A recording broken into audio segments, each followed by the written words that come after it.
In August of 1881, a nearly blind, chronically ill philosopher was walking alone through the woods beside Lake Silvaplana in the Swiss Alps when he stopped beside a massive pyramidal boulder and was struck by an idea so overwhelming he later said it left him in tears. He wrote the thought down on a single sheet of paper with one line scrawled underneath it: 6,000 feet beyond man and time.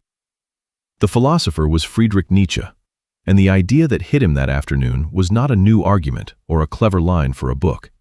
It was a single, impossible question, one he would spend the rest of his working life trying to get people to actually feel instead of just read. What if you had to live this exact life again? Not a better version of it, not a lesson learned from it, but this one, unchanged, down to the smallest detail, forever, on an endless loop. Today we're going to walk through Nietzsche's actual thought experiment of eternal recurrence, why he considered it the heaviest thought a person could carry, and what it would really mean to answer his question with a yes instead of a scream. Nietzsche needed a thought this large because his actual life gave him almost nothing to be grateful for on its own terms.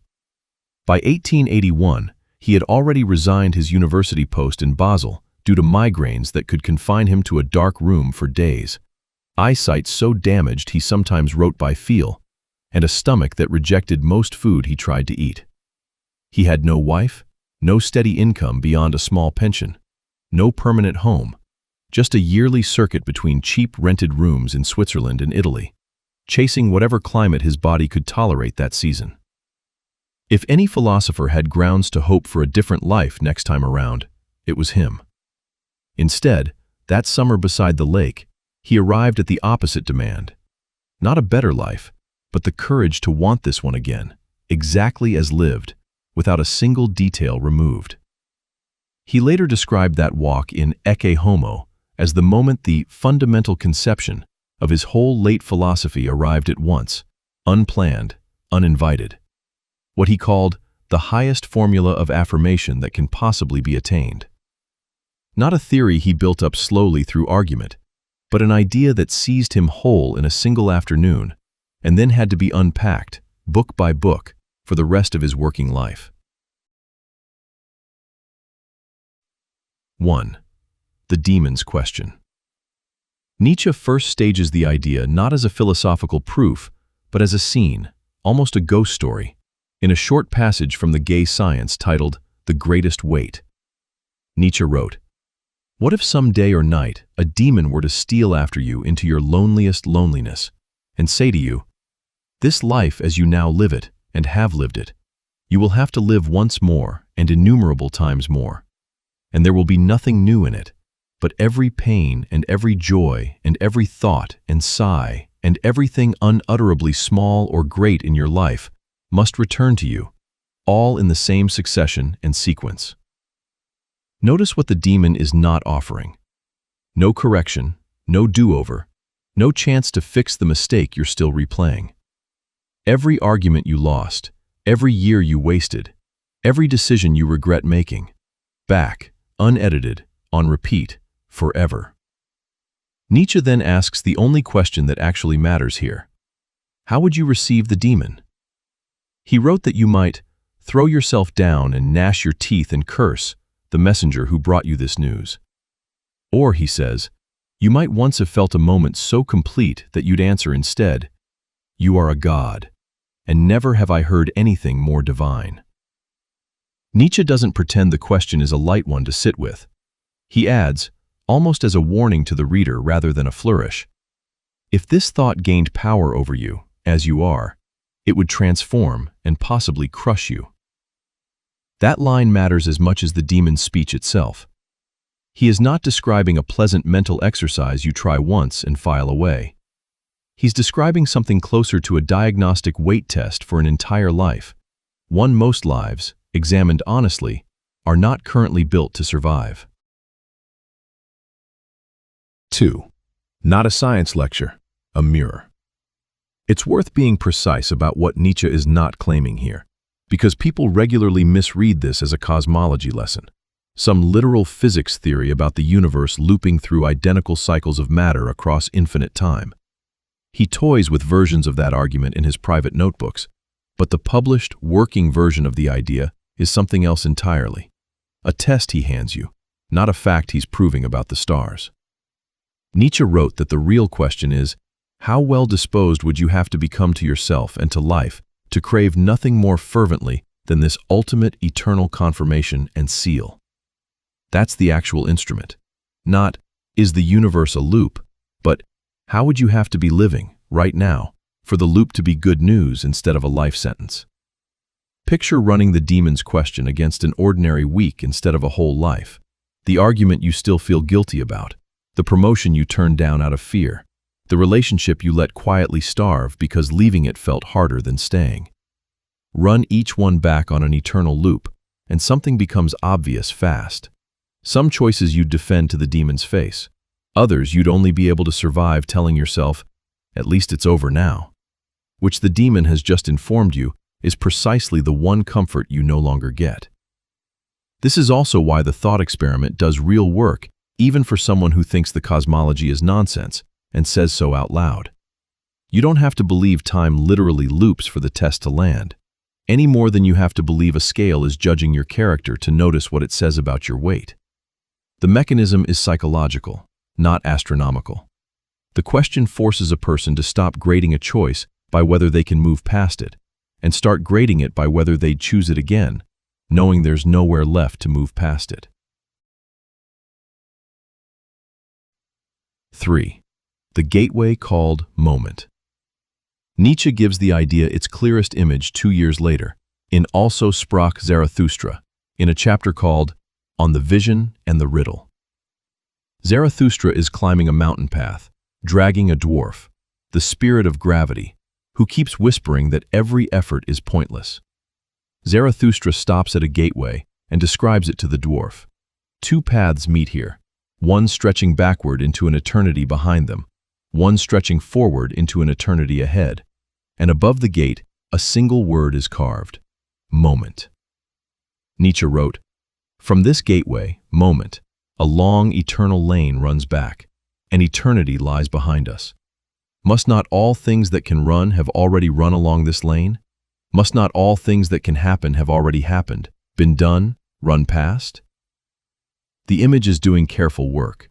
If time truly runs backward without end, then everything possible has already happened infinitely, which means this exact moment, you, reading this sentence right now, is not a first draft passing through on its way to somewhere better. It has already occurred, exactly this way, without limit, and will occur again. The gate is not a doorway you walk through once. It's the single point where both directions of forever are actually standing right now, watching what you do with it. The dwarf, tellingly, wants no part of the actual gateway. He hears Zarathustra lay out the riddle and dismisses it with a shrug, muttering that all truth is crooked, time itself is a circle. The correct answer reduced to a piece of trivia, repeated back without ever having to feel its weight. Nietzsche places that dismissal right next to the vision on purpose. Knowing the shape of the idea and being changed by it are two entirely different achievements, and most people, confronted with the gate, do exactly what the dwarf does: nod, agree it's clever, and keep walking. 4. The shepherd and the snake. If the gateway is the idea stated cleanly, the next image is the idea forced into the body, and it's the strangest, most physical passage Nietzsche ever wrote. Later in the same book, Zarathustra describes a vision of a young shepherd lying on the ground, choking, with a heavy black snake hanging out of his mouth, having crawled down his throat while he slept. Zarathustra shouts for the shepherd to bite the snake's head off, and the shepherd does, spits the head far away, and leaps to his feet transformed. No longer shepherd, no longer human. One changed, radiant, laughing. Nietzsche wrote the vision himself, plainly, as a metaphor for the thought of eternal recurrence itself. The heaviest, most nauseating thing that can crawl into a person and lodge there, choking them, unless they do the one violent, decisive thing that actually frees them. Not spitting it out, not looking away from it, but biting down on the worst version of the thought and swallowing the transformation whole. Picture the version of this that shows up without any snake at all. the specific memory or fact about your own life that you flinch away from every time it surfaces, the one you've never let yourself sit with all the way to the end. Nietzsche's shepherd doesn't get free by forgetting the snake was ever there. He gets free by finishing what it started. Zarathustra himself, watching this vision, admits he cried out in horror at the sight of it before the shepherd ever moved, and only afterward asks what the vision was actually telling him. Nietzsche seems to want the reader to notice that sequence. Horror first, understanding second, transformation only after both. There is no version of this passage where the thought arrives gently, gets nodded at politely, and produces the laughing, radiant figure at the end. The laughter is only available on the far side of the bite. 5. What a yes actually costs. It would be comfortable to read all this as a kind of forced optimism. Just decide to love your life, and the whole problem resolves. Nietzsche does not let you off that easily. Later in Zarathustra, in the other dance song, he has Zarathustra address eternity directly with a refrain that repeats like a vow. For all joy wants eternity, wants deep eternity. Notice what he's not saying. He isn't saying every joy earns eternity by being pleasant. He's saying that a full yes cannot be selective. You cannot keep the joy and discard the grief that came bound to it, since the whole demand of the loop is that everything returns in the same succession and sequence. The failures riding along with the triumphs, inseparable. This is the part of Amor Fati, the love of one's fate, that Nietzsche is actually pointing toward here. Not a cheerful slogan, but the far harder discipline of refusing to edit your own history, even in your own head. Picture someone who achieved something they're genuinely proud of, but only by way of a failure a few years earlier that still embarrasses them to talk about. The demon's loop does not let them keep the achievement and quietly erase the embarrassment that made it possible. Both come back, bound together, every time, or neither does. Nietzsche's yes was never a yes to the highlight reel. It was a yes to the entire unedited file, sting included, because the highlight reel was never actually available as a separate purchase. 6. Running the test on an ordinary day. Nietzsche never claims this gets easier with practice, and he never describes anyone, himself included, as having settled the question once and for all. What he offers instead is a standing test you can run on any decision, at any scale. Before a choice, a hard conversation you're avoiding, a risk you're talking yourself out of, a compromise you're about to make because it's easier than holding the line. Ask the demon's actual question. Would you want to make this exact choice again, on an infinite loop, fully aware of everything it costs you? Not, can I live with it, which is the last man's question, quietly built for minimum damage. The harder question, would you stand behind it enough to choose it again, eyes open, forever? Picture two people offered the identical shortcut, a corner cut on work nobody will check, a hard truth left unsaid to keep the peace. One takes it because avoiding today's friction is the only math they're doing.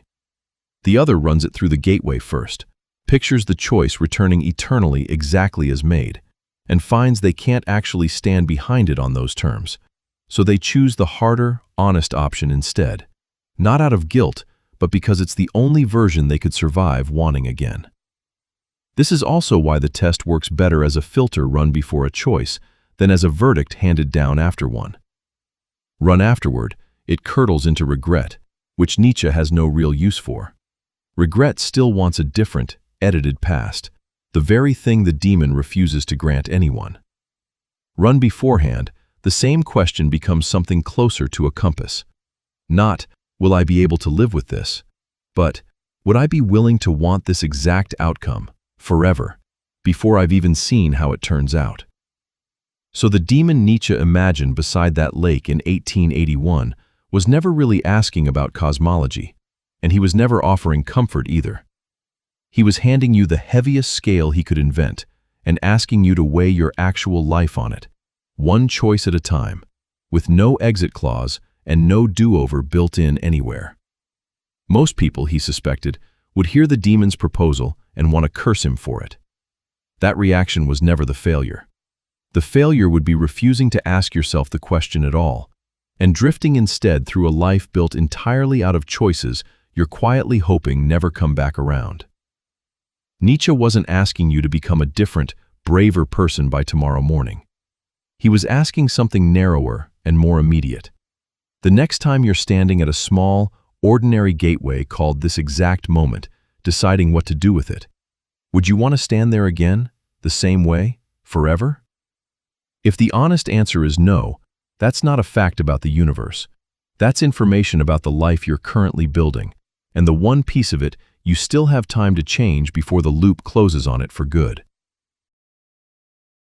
If this gave you a way to weigh your own choices differently, subscribe to Above Average, where we explore the psychology and philosophy of the thinkers who saw what most people never do. Thanks for watching.